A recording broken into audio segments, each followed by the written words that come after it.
بے فکر رہو، وہ صرف میری ہدایت پر عمل کرے گی۔ ٹھیک ہے بڑے رئیس۔ سمر جان اور علی اپنے ٹھکانے پر پہنچ گئے۔ دونوں کے چہرے خوشی سے گلنار ہو رہے تھے۔ سمر جان نے علی کا چہرہ دیکھ کر کہا، کیا تم بھی وہی سوچ رہے ہو جو میں سوچ رہا ہوں؟ ہاں میں جانتا ہوں تم کیا سوچ رہے ہو۔ ہماری تقدیر کے ستارے چمک رہے ہیں، ہمیں ایک اچھے مستقبل کی خبر دے رہے ہیں۔ ساری زندگی رئیس کے لیے برے کام کرتے رہے ہیں، پہلی بار اپنے لیے ایک برا کام کریں گے۔ 2-3 کروڑ؟ یار کتنے سارے نوٹ، اور وہ بھی سب ہمارے ہوں گے۔ دبئی نکل چلیں گے؟ نہیں، لندن، سمر جان نے کہا۔ شامیر کو واقعی بھیڑیوں کے شکار کا شوق تھا۔ چھوٹے موٹے کیس بھی وہ نظر انداز نہیں کرتا تھا، لیکن اس کی شکاری نظریں ایسے بڑے مجرموں کی تلاش میں بھٹکتی رہتی تھیں جو قانون کو مذاق سمجھتے ہیں اور کہتے ہیں کہ قانون ان کا کچھ نہیں بگاڑ سکتا۔ وہ ان لوگوں کو بتانا چاہتا تھا کہ قانون کسی بھی ملک کی عظمت ہوتا ہے، اس کے بغیر ملک نہیں چلتے۔ جو قانون کا مذاق سمجھتے ہیں اور کہتے ہیں کہ قانون ان کا کچھ نہیں بگاڑ سکتا، وہ ان لوگوں کو بتانا چاہتا تھا کہ قانون کسی بھی ملک کی عظمت ہوتا ہے اور اس کے بغیر کوئی ملک نہیں چلتا۔ پولیس کے 2 ٹرک، 2 جیپیں اسلحے سے لیس ہو کر نور نگر چل پڑے۔ پوری نفری کو خصوصی ہدایات دیتی گئی تھیں۔ شمشیر نواز بہت بڑا رئیس تھا، بے شمار لوگ اس کے لیے کام کرتے تھے، اس لیے کچھ بھی ہو سکتا تھا۔ ایک مکمل لائحہ عمل تیار کیا گیا تھا اور سب کچھ اسی کے تحت ہو رہا تھا۔ آخرکار پولیس پارٹی نور نگر پہنچ گئی۔ شامیر کے احکامات میں بڑی سختی تھی۔ پوری حویلی کی ناکہ بندی کر لی گئی اور شامیر، زمان شاہ، SI صفورہ، شرجیل اور 2 اور سب انسپکٹروں کے ساتھ حویلی میں داخل ہو گیا۔ شمشیر نواز کو اطلاع ہوئی تو وہ کچھ لمحوں کے لیے ساکت ہو گیا، لیکن پھر اس نے خود کو سنبھالا اور اپنے 3 بیٹوں کو ساتھ لے کر باہر نکل آیا۔ پولیس کی اتنی بڑی تعداد دیکھ کر وہ دنگ رہ گیا تھا۔ شامیر نے زمان شاہ کو اشارہ کیا اور پھر خود بھی آگے بڑھ آیا۔ آپ کے موبائل سر؟ شامیر نے زمان شاہ کو اشارہ کیا اور پھر خود ہی آگے بڑھ آیا۔ آپ کے موبائل سر؟ اس نے کہا۔ کیا مطلب؟ اپنے سیل فون ہمارے حوالے کر دیجئے۔ تمہیں معلوم ہے تم کس کے سامنے ہو؟ شمشیر نواز نے کہا اور شامیر نے زمان شاہ کو اشارہ کیا۔ زمان شاہ نے آگے بڑھ کر پہلے شمشیر نواز اور پھر اس کے 3 بیٹوں کے سیل فون نکال لیے۔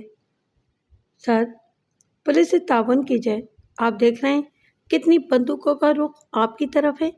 زمان شاہ، ہتھکڑی ڈال دو، شامیر نے کہا اور پیچھے سے 2 ASI آگے بڑھے اور چاروں کو ہتھکڑی پہنا دی گئی۔ شمشیر نواز نے کہا، جو کچھ تم کر رہے ہو اس کے جواب میں جو کچھ ہوگا تم تصور نہیں کر سکتے۔ قانون کا احترام ہم بھی کرتے ہیں، لیکن یہ عمل ذاتی انتقام کی حد میں داخل ہو جاتا ہے۔ تم نے اپنی نسلوں کی تقدیر کالی کر دی۔ خیر مجھے بتاؤ، تم نے مجھے اور میرے بچوں کو کس جرم میں گرفتار کیا ہے؟ قربان علی نامی شخص نے آپ کے خلاف FIR کرائی ہے۔ جائیداد اور زمینوں پر ناجائز قبضے، بیٹے کو اغوا کر کے حبس بیجا میں رکھنا، ایک جرائم پیشہ شخص ہے، زبردستی قربان کی بیٹی کا نکاح کرا دینا، اس سے سب کچھ چھین کر اس پر سختیاں کرنا، یہ سارے الزامات ہیں آپ پر جن کے تحت آپ کو گرفتار کیا جا رہا ہے۔ اور ان لڑکوں کا؟ شمشیر نواز نے پوچھا۔ یہ آپ کے دستے راست ہیں، ان کے نام بھی FIR میں شامل ہیں۔ اس کے علاوہ ایک اور FIR آپ کے بیٹے احمد نواز کی طرف سے بھی ہے، جس نے آپ پر بڑے سنگین الزامات لگائے ہیں۔ بکواس کرتے ہو، یہ سب جھوٹ ہے۔ آپ نے اپنے بیٹے کو بھی قید کر رکھا ہے قید خانے میں، اس کام سے رابطہ ہے۔ ابھی ہم اسے اور قربان کے بیٹے فیضان کو آپ کی کوٹھی کے نیچے بنے ہوئے تہہ خانوں سے برآمد کریں گے اور آپ کو خوشی ہوگی کہ ان قید خانوں کی نشاندہی آپ کے بیٹے احمد نواز نے پولیس کو کی ہے۔ شمشیر نواز نے آنکھیں بند کر لی تھیں۔ شامیر کے اشارے پر زمان شاہ مصروف ہو گیا۔ بڑے اعلیٰ پیمانے پر یہ آپریشن کیا گیا تھا۔ جس میں فیضان اور احمد نواز ہی کو نہیں بلکہ 5 اور ایسے لوگوں کو برآمد کیا گیا تھا جو کئی سال سے شمشیر نواز کی قید میں تھے۔ شاہ میر نے اپنے اصول کے مطابق مجرموں کو گرفتار کر لیا تھا، لیکن اس عمل سے سبھی متاثر تھے۔ حقیقتاً اس سے پہلے بھی اس نے بڑی حیثیت کے لوگوں پر ہاتھ ڈالا تھا، لیکن اس بات پر سبھی متفق تھے کہ شمشیر نواز بہت آگے کی چیز تھا۔ شاہ میر نے اسے وقتی طور پر تو بے بس کر دیا تھا، لیکن وہ خود بھی جانتا تھا کہ اس نے ایک خوفناک اور طاقتور اژدھے کے سر پر پاؤں رکھا ہے۔ اژدھا عارضی طور پر تو مفلوج ہوا ہے، لیکن جب اس کے سر سے پاؤں ہٹے گا تو اس کی طاقت دیکھنے کے قابل ہوگی۔ شہر آ کر اس نے شمشیر نواز اور اس کے بیٹوں کو لاک اپ کر دیا، پھر سب سے پہلے فیضان کو قربان کے پاس پہنچایا، لیکن وہ ان جذباتی مناظر کو دیکھنے کے لیے ان کے پاس رکا نہیں تھا۔ صفورہ نے بھی ان کے سامنے جانے سے انکار کر دیا تھا، لیکن جن لوگوں کو اس نے اس نئی رہائش گاہ پر قربان کی حفاظت کے لیے متعین کیا تھا، انہیں خصوصی ہدایات دی گئی تھیں کہ ان کا خیال رکھا جائے۔ پتہ نہیں قربان علی اور اس کی بیوی وغیرہ کا کیا حال ہو۔ آپ نے بہت اچھا کیا شاہ میر کہ انہیں ان کے حال پر چھوڑ دیا، مجھ سے وہ رکت آمیز مناظر نہ دیکھے جاتے۔ صفورہ نے کہا، تھوڑی دیر کہیں بیٹھ کر کافی پیتے ہیں، کچھ اہم فیصلے کرنے ہیں۔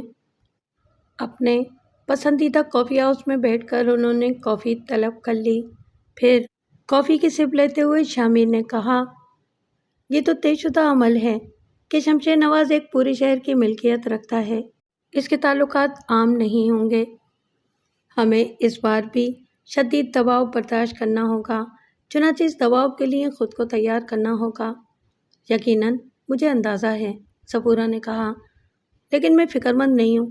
نوکری بھی جا سکتی ہے، قاتلانہ حملے بھی ہو سکتے ہیں، جو بھی ہے ہم نے ہمیشہ کی طرح نیک نیتی سے اچھا کام کیا ہے۔ شمشیر نواز نے انسانوں پر زندگی کتنی تنگ کر دی تھی، اپنی روایتی انا کی تسکین کے لیے اس نے اپنے بیٹے تک کو نہیں چھوڑا۔ ابھی تو جب لوگوں کو یہ یقین آئے گا کہ اژدھا پکڑ لیا گیا ہے تو نہ جانے کتنے قتل کے کیس سامنے آئیں گے۔ ان 5 افراد کی تفصیل بھی سامنے آئے گی جو تہہ خانوں سے برآمد ہوئے ہیں۔ میں ایک بات سوچ رہا ہوں صفورہ، وہ بولا۔ جی کیا؟ صفورہ نے پوچھا۔ حویلی سے ہر کارے چل پڑے ہوں گے شمشیر نواز کی بپتا سنانے۔ اس سے پہلے کہ ہماری گوشمالی ہو ہمیں پوری تفصیل اخبار تک پہنچا دینی چاہیے، شاہ میر نے کہا، اور صفورہ پھر ہنس پڑی۔ شاہ میر نے چونک کر اسے دیکھا اور بولا، اس ہنسی کی وجہ بھی بتا دو پلیز۔ آپ نے اخبارات کے بجائے صرف اخبار کہا، اس کا مطلب میں جانتی ہوں، یعنی اجمل شاہ۔ وہ حق رکھتا ہے یار، میں اسے تھانے بلا لیتا ہوں، شاہ میر نے کہا اور سیل نکال کر اس پر اجمل شاہ کا نمبر ملانے لگا۔ اجمل شاہ کی تو عید ہو گئی تھی کہ اس کا اخبار سب سے پہلے اتنی بڑی خبر چھاپے گا۔ شاہ میر سے بات ہو گئی تھی اور یہاں سے جانے کے چند گھنٹوں کے اندر اخبار کے زمین میں آ گئے تھے۔ چنانچہ وہ زمان شاہ کے ساتھ لاک اپ پر پہنچ گیا۔ اس نے شمشیر نواز کی تصویریں بنائیں تو وہ اٹھ کر سلاخوں کے پاس آ گیا۔ کون ہے بے تو؟ وہ اجمل شاہ کو دیکھ کر دھڑا۔ Press reporter. اجمل شاہ نے خوفزدہ ہونے کی اداکاری کی۔ میرے بارے میں ایک لفظ بھی اخبار میں لکھا تو تیری نسلیں ختم کر دوں گا۔ غیر شادی شدہ ہوں سر، پیچھے بھی کوئی نہیں ہے، آپ میری کون سی نسل ختم کریں گے؟ اجمل شاہ نے کپکپاتی آواز میں کہا۔ تو اب تم لوگ میرا مذاق اڑانے کی کارروائی بھی کر رہے ہو؟ مجھے نام بتا دو آفیسر، تاکہ میں دیکھ لوں کہ میرے ملک کی پولیس میں کیسے کیسے دلیر افسر موجود ہیں۔ مہربانی ہے سر جی، ہم کس قابل ہیں، زمان شاہ نے کہا۔ تیرا کون سا اخبار ہے؟ شمشیر نواز نے اجمل شاہ سے پوچھا۔ مجبوری انٹرنیشنل سر، اجمل شاہ نے جواب دیا۔ کافی وقت گزرنے کے بعد شاہ میر نے لاک اپ پر شمشیر نواز سے ملاقات کی تھی اور اندازے کے مطابق شمشیر نواز نے اسے سنگین نتائج کی دھمکیاں دی تھیں، لیکن شاہ میر نے بڑا عاجزانہ رویہ اختیار کیا تھا۔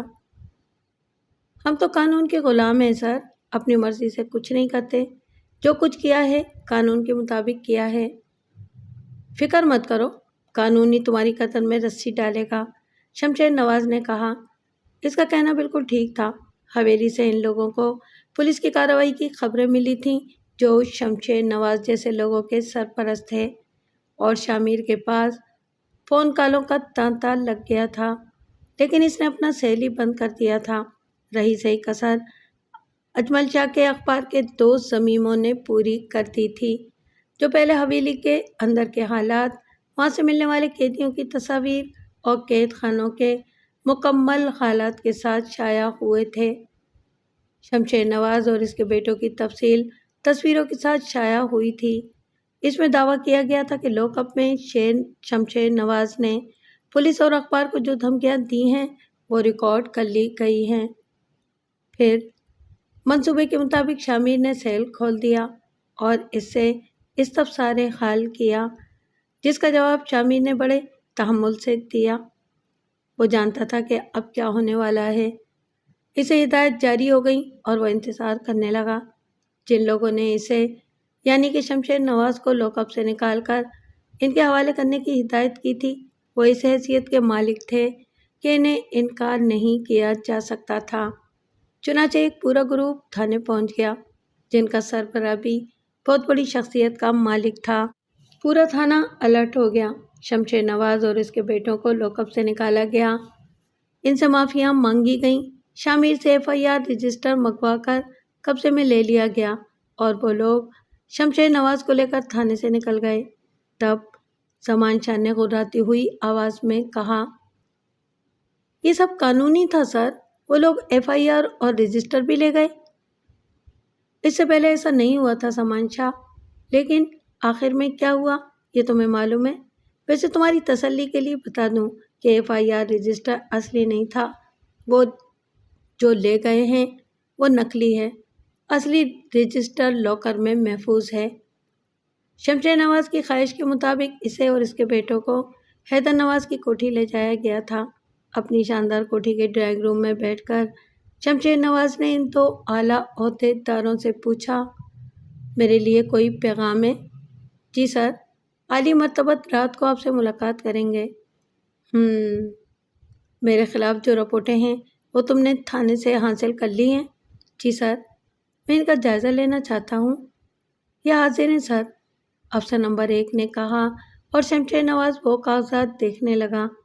بیرسٹر طارق مفتی کے حوالے سے قربان علی کی درخواست پر احمد نواز کی تفصیل جو اس نے اپنے ساتھ ہونے والی زیادتی کے بارے میں لکھوائی تھی۔ شمشیر نواز نے فکر مندی سے کہا، کافی اعلیٰ پیمانے پر کارروائی کی گئی ہے، آپ لوگ میرا ایک اور کام کرتے ہیں۔ یہ کام میں ایک فون کال پر بھی اپنے آدمیوں سے لے سکتا ہوں، مگر وہ غصہ ور ہیں، کچھ بھی ہو سکتا ہے، وہ غصے کے عالم میں ہیں، اس لیے میں آپ لوگوں کو تکلیف دینا چاہتا ہوں۔ آپ حکم فرمائیے۔ یہ شخص جہاں رہتا ہے میں اس کا پتہ آپ کو بتاتا ہوں، اسے اس کی بیوی اور بیٹی کے ساتھ وہاں سے اٹھا لیں اور کسی محفوظ جگہ رکھیں۔ اس کا انتظام آپ کو کرنا ہوگا۔ اخراجات کی پرواہ بالکل نہ کریں، میرے لیے کام کریں، آپ کو بہت سے فائدے ہوں گے۔ کل 11 بجے آپ سے ملاقات ہوگی، رات کو عالی مرتبت سے بھی میری ملاقات ہوگی۔ آپ لوگ اپنے نام بتا دیجیے۔ ان لوگوں کے جانے کے بعد شمشیر نواز دیر تک سوچ میں ڈوبا رہا۔ اب اس نے اپنے بیٹوں کے ساتھ بھی رویہ نرم کر لیا تھا۔ کچھ دیر کے بعد اس نے اختر نواز سے کہا، امید نہیں تھی کہ قربان علی کے اندر اتنا دمخم پیدا ہو جائے گا۔ میرے خیال میں شیر جان ہی کی نیت خراب ہوئی تھی، اس نے قربان علی کو اس کام پر اکسا کر اتنی بڑی رقم کما لی جس کا اس نے کبھی خواب میں بھی تصور نہیں کیا ہوگا۔ مگر شیر جان، انہیں اس کی پوری زندگی میرے ذہن میں ہے، وہ اتنا چالاک نہیں تھا کہ ایسی پلاننگ کر سکتا۔ بابا صاحب، اس کے پیچھے قربان علی بھی ہو سکتا ہے۔ اسے کامیابی بھی حاصل ہو گئی، اس کا بیٹا اسے واپس مل گیا، داماد کو اس نے سمجھا دیا ہوگا۔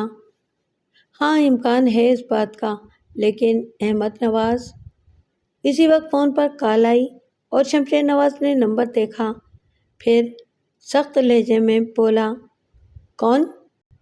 دوسری طرف سے آفیسر نمبر 2 بول رہا تھا۔ سر میں نیئر شاہ بول رہا ہوں۔ قربان علی اب وہاں نہیں ہے۔ پڑوسیوں کا کہنا ہے کہ وہ اچانک گھر چھوڑ کر چلا گیا ہے۔ ٹھیک ہے آفیسر، ہم دیکھتے ہیں کہ آئندہ ہمیں کیا کرنا ہوگا۔ فون بند کر کے شمشیر نواز گہری سوچ میں ڈوب گیا تھا۔ دوسرے دن 11 بجے نیئر شاہ اور دوسرا افسر تیمور بیگ حیدر نواز کی کوٹھی پہنچے تو شمشیر نواز ان کا منتظر تھا۔ اس کا موڈ بہت خوشگوار نظر آ رہا تھا۔ تم لوگوں کو عالی مرتبت کی طرف سے نئی ہدایات مل گئی ہوں گی، اس نے کہا۔ جی بالکل سر، ویسے بھی ہمیں آپ کا مقام معلوم ہے۔ ہماری خوش نصیبی ہے کہ ہمیں آپ کی خدمت کا موقع ملا ہے۔ کہیے کیا خبریں ہیں؟ ہم بڑے اعلیٰ پیمانے پر قربان علی کو تلاش کر رہے ہیں۔ احمد نواز صاحب کا بھی کہیں سے نشان نہیں مل رہا۔ بہت سادہ سی بات ہے، ان تمام تالوں کی چابی اس انسپکٹر شامیر کے پاس ہے۔ ظاہر ہے وہ قربان علی کے بارے میں بھی جانتا ہوگا اور احمد نواز کے بارے میں بھی۔ میں نے یہ بال دھوپ میں سفید نہیں کیے، میں اس انسپکٹر کو دیکھ چکا ہوں۔ چہرے سے جینیس معلوم ہوتا ہے۔ کسی نے اسے میرے خلاف کام پر آمادہ کیا ہے۔ اس کے علاوہ کون بتا سکے گا؟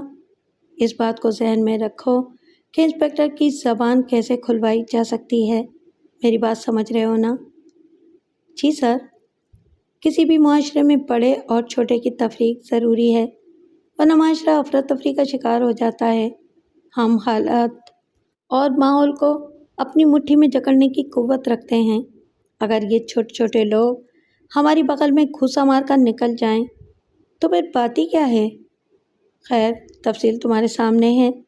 قربان علی کی FIR اور احمد نواز کی رپورٹ اور وارکاری کیے گئے ہیں، لیکن ہمارا کچھ نہیں بگڑ سکتا۔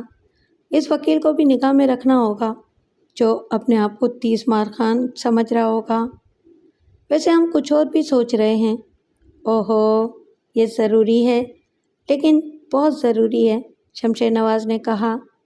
تیمور بیگ اس کے آگے بولنے کا انتظار کرتے رہے، لیکن اس نے کچھ نہ بتایا، بس چند لمحات کے بعد بولا، شکریہ، تم جا سکتے ہو۔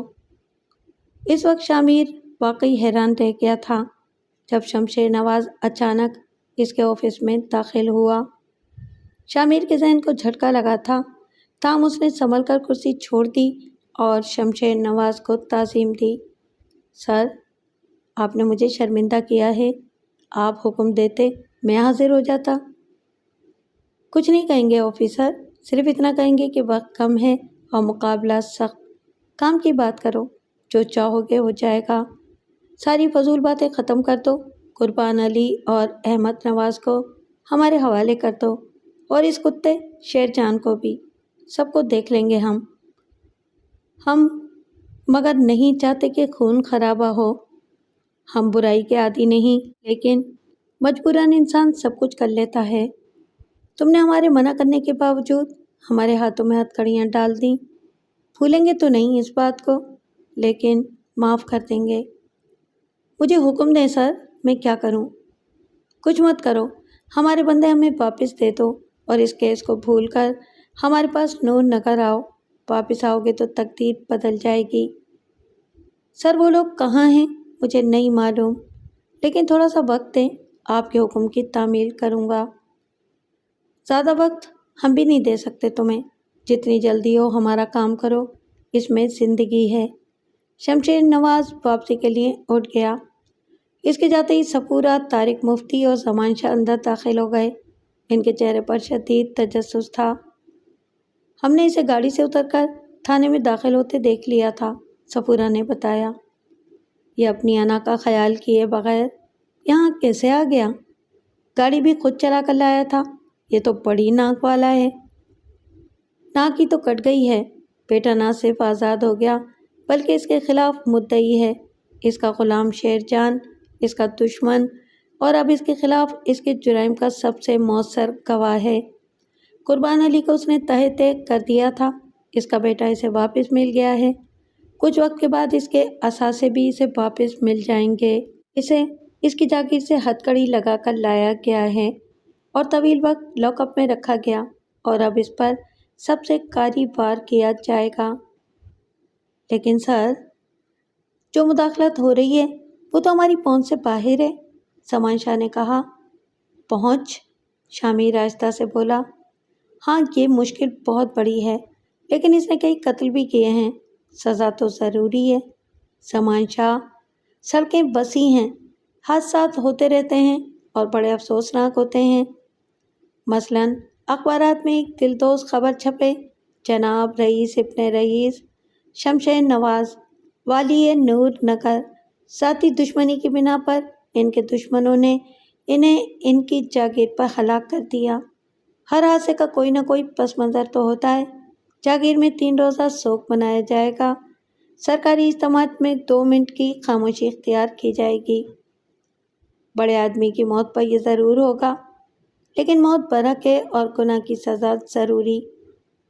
صفورہ کے بدن میں کپ کپی توڑ گئی۔ یہ آواز اجنبی تھی، ہولناک اور سپاک۔ مجھے قانون کے تحفظ کے لیے وردی دی گئی ہے اور شمشیر نواز قانون شکن ہے، ظالم اور گناہ گار ہے۔ وہ کسی حفاظتی قول میں ہو، ہماری ڈیوٹی ختم نہیں ہو جاتی۔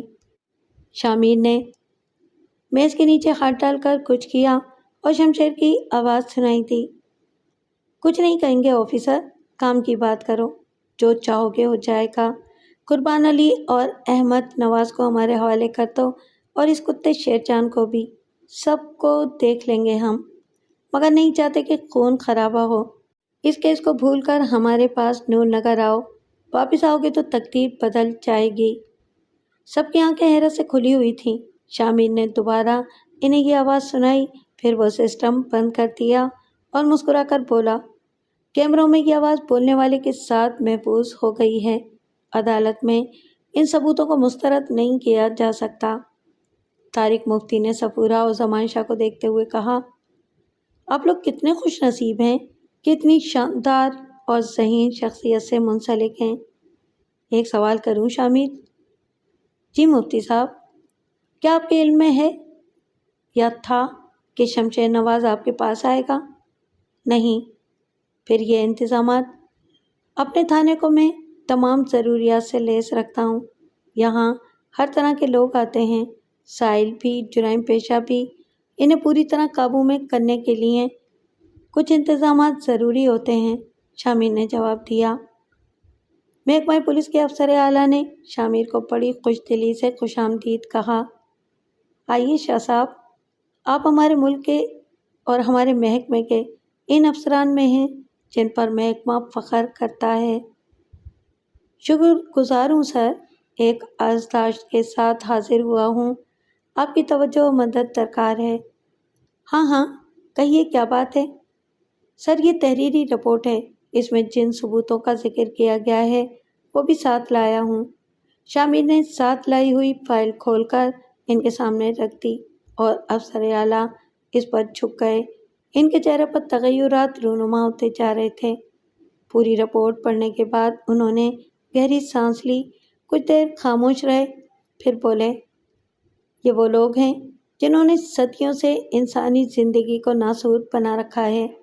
ریاستیں، جاگیریں فنا ہو گئیں، لیکن یہ کسی نہ کسی شکل میں پیدا ہوتے رہتے ہیں اور اپنا وہی عمل شروع کر دیتے ہیں جو ان کی فنا کا باعث بنتا ہے۔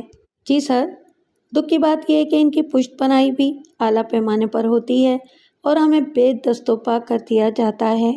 جرم تو جرم ہوتا ہے سر، چاہے کوئی چھوٹا آدمی کرے یا بڑا۔ بس بڑے آدمی یہ سوچ کر صبر کرتے ہیں کہ قانون ان کی مٹھی میں ہے۔ کیا ہم لوگ ان کی مٹھی میں ہیں؟ نہیں۔ اگر ایسا ہے تو ہم کیا ہیں، کیوں ہیں؟ میں بھی اسی نظریے پر کام کرتا ہوں۔ یہ وردی آپ کی ہے سر، جب چاہیں اسے واپس لے لیں، لیکن ہمیں جرم کے خلاف کام کرنے دیں۔ تمہارے پاس گواہ ہیں؟ گواہوں کی فوج ہے، مینٹل اسپتال کے ڈاکٹر، احمد نواز، شیر جان، فیضان، قربان علی اور بہت سے۔ قربان علی کے حق میں کون گواہی دے گا؟ نور نگر کے تمام مؤسسین، شامیر نے جواب دیا۔ شامیر کی اسپیشل فورس مستعدی سے کام کر رہی تھی۔ شمشیر نواز کے بارے میں علم ہو گیا تھا کہ وہ نور نگر جا چکا ہے۔ چنانچہ پولیس کے 6 ٹرک نور نگر پہنچے اور شمشیر نواز کی پوری حویلی پولیس والوں سے بھر گئی تھی۔ شمشیر نواز اور اس کے بیٹوں کو دیگر حواریوں کے ہمراہ گھسیٹ کر حویلی سے باہر لایا گیا تھا اور دھکے دے دے کر گاڑیوں میں سوار کیا گیا تھا۔ شمشیر نواز حیرت سے گنگ تھا۔ اسے اسی شان کے ساتھ شہر لایا گیا اور لاک اپ میں بند کر دیا گیا۔ باقی کام محکمہ پولیس کے افسران اعلیٰ نے کیا تھا۔ شمشیر نواز کے خلاف جب گواہیوں کا آغاز ہوا تو وہ لوگ جو اس کے قید خانے سے برآمد کیے گئے تھے بڑے مؤثر ثابت ہوئے۔ انہوں نے ایسی کئی لاشوں کی نشاندہی میں ثبوتوں کے کی جنہیں شمشیر نواز کے حکم سے قتل کیا گیا تھا۔ اس طرح شمشیر نواز کے لیے اس کے گناہوں کے سارے ثمرات سامنے آ گئے تھے اور اس کا رخ پھانسی کے پھندے کی طرف ہو گیا تھا۔